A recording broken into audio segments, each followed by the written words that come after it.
নমস্কার, lucky kitchen ফুডে আপনাদের জানাই স্বাগত। আজকে আমি আপনাদের মাঝে হাজির হয়েছি নারকেলের লাড়ু তৈরি করে দেখাবো। এখন পূজার সময়, পূজা এসে গেছে, তো আমি এই উদ্দেশ্যেই আপনাদের লাড়ু তৈরি করে দেখাচ্ছি। আমি লাড়ু তৈরি করার জন্য 2টি নারকেল নিয়ে নিয়েছি এখানে। তো আপনারা ভিডিওটি না টেনে দেখতে থাকুন। প্রথমত আমি নারকেলগুলো কোড়ায় নেব।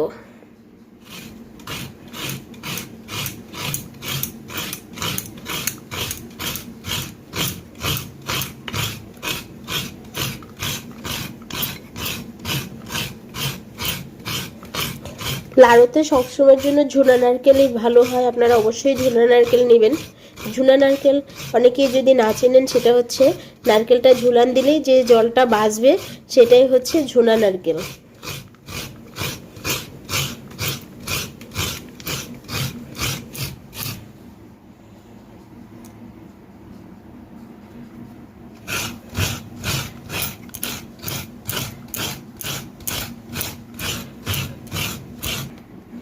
তো বন্ধুরা, একেবারে নিচেরগুলো কোড়াই নেওয়া যাবে না, তাহলে কালো অংশ উঠে যাবে। তো আমি যেভাবে কোড়াইছি এভাবে কোড়াই নিতে হবে। তো আমি এভাবে করে কোড়াই নিয়েছি। দেখেন, এখানে কোনো কালো অংশ নেই। কালো অংশ থাকলে লাড়ুগুলো আর সুন্দর হয় না, খেতেও মজা হবে না। তো সেক্ষেত্রে এভাবে করে কোড়াই নিতে হবে। তো প্রত্যেকটা নারকেলই আমি এভাবে করে কোড়াই নিব।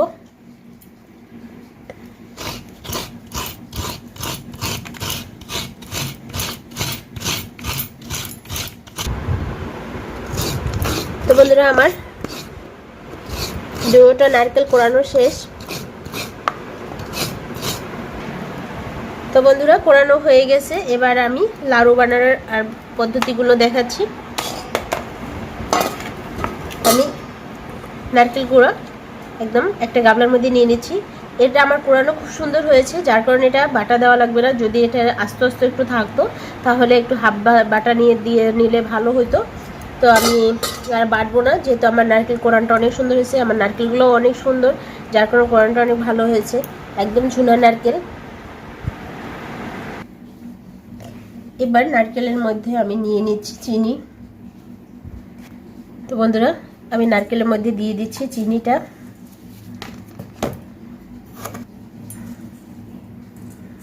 চিনি নিলাম। চিনি নেওয়ার পর এটাকে ভালো করে মশলায় মেখে নিতে হবে।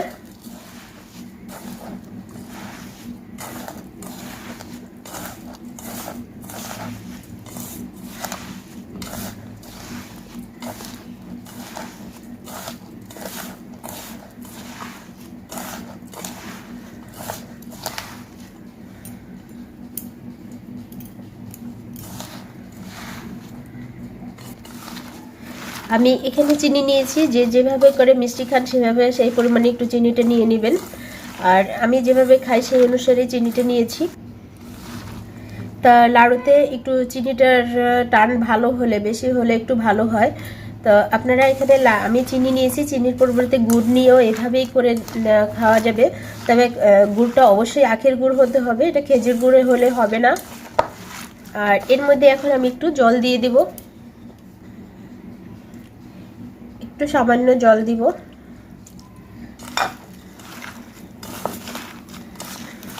সামান্য জলটা দিলাম এই কারণে যে একটু সফট হবে, ড্রাই না থাকে। ড্রাই হলে আবার ভাজা দিলে খুব তাড়াতাড়ি হয়ে যাবে, শুকায় যাবে, যার কারণে এটা সবসময়ের জন্য একটু জল দিয়ে এভাবে করে মেখে নিতে হবে।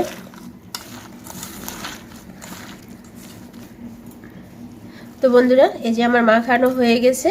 এবার আমি চুলার পাড়ে লাডুটা বানাতে যাব। তো বন্ধু, আমি চুলায় কড়াই নিয়েছি, জলটাও টেনে গিয়েছে। এর মধ্যে আমি এই যে নারকেল মাখাগুলো দিয়ে দিব। এবার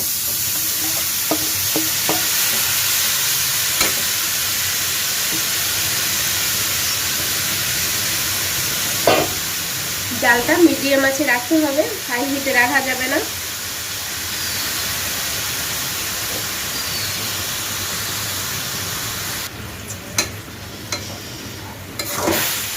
এটাকে এখন এভাবে করে অনবরত নাড়তে হবে, নেড়ে নেড়ে ভেজে নিতে হবে।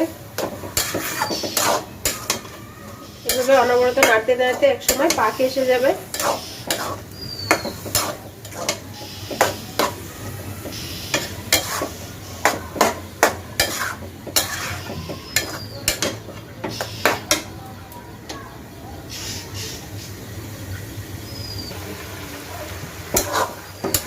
এইভাবে করে নাড়ু অনবরত নাড়তে হবে যাতে লেগে না যায়।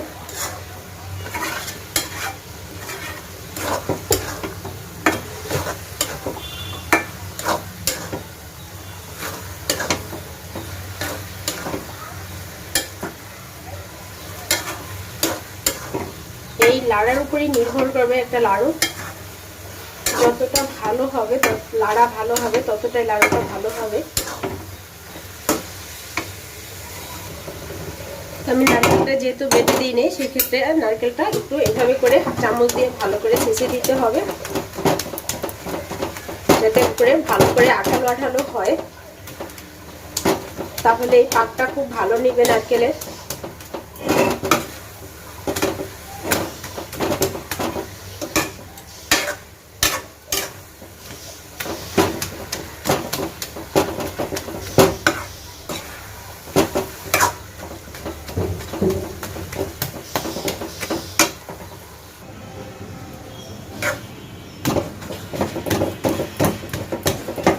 এই দেখেন খুব সুন্দর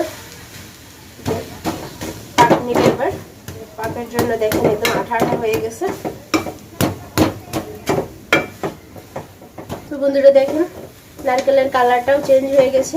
তো আমার লাড়ুটা এখন হয়ে গেছে। এই যে আমি এখন নামিয়ে লাড়ুটা বানিয়ে নিব। তো বন্ধুরা আমি কড়াই দিয়ে নামিয়ে নেব।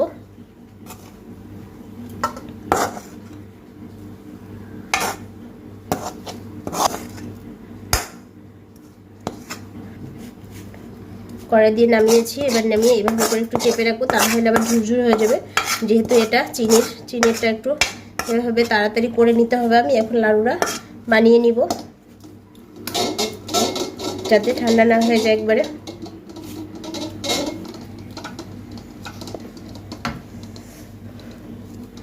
এভাবে করে আগে চাপ দিয়ে নিতে হবে। চাপ দিয়ে এভাবে করে গোল করে নিতে হবে।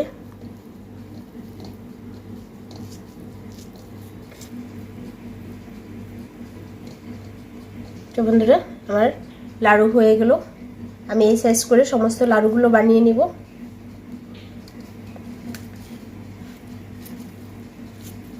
প্রথমত ধরেই এভাবে একটু চাপ দিতে হবে। চাপ দিলে যে লাড়ুটা শক্ত হবে।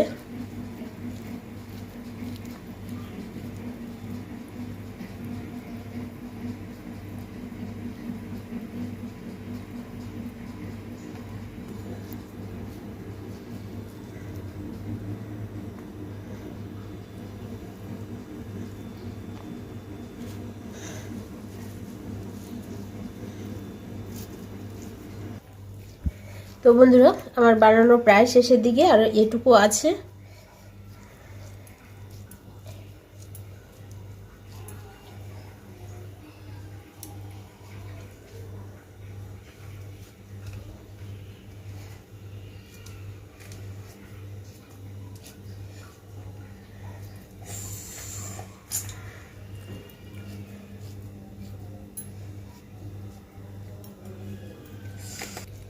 এগুলো এভাবেই গরম গরম বানাতে হয়, তা না হলেই হয়ে যায়। দেখেন আমার হাত একদম লাল হয়ে গেছে গরমে।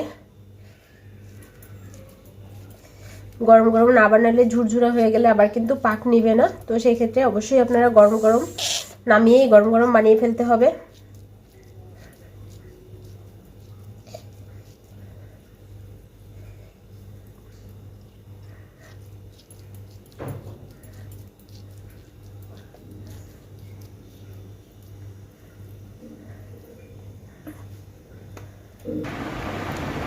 তো বন্ধুরা আমার লাড়ু বানানো হয়েছে। আমার এই রেসিপি অনুসারে আপনারা অবশ্যই লাড়ু তৈরি করে খাবেন পূজার সময়, এবং এভাবে তৈরি করে খেয়ে কমেন্টস করে জানাবেন যে কেমন হয়েছে।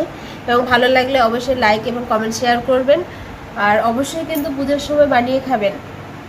আর আমার চ্যানেলটিতে যারা সাবস্ক্রাইব করেছেন তাদের ধন্যবাদ। যারা সাবস্ক্রাইব করেননি তারা সাবস্ক্রাইব করে বন্ধু হয়ে যান এবং পাশে থাকা বেল আইকনটি অন করে রাখেন, যাতে করে আপনাদের মাঝে আমি নতুন নতুন ভিডিও দিতে পারি এবং আপনারা সবার আগে আপনাদের কাছে আমার ভিডিওগুলো পৌঁছে যায়। ধন্যবাদ সবাইকে।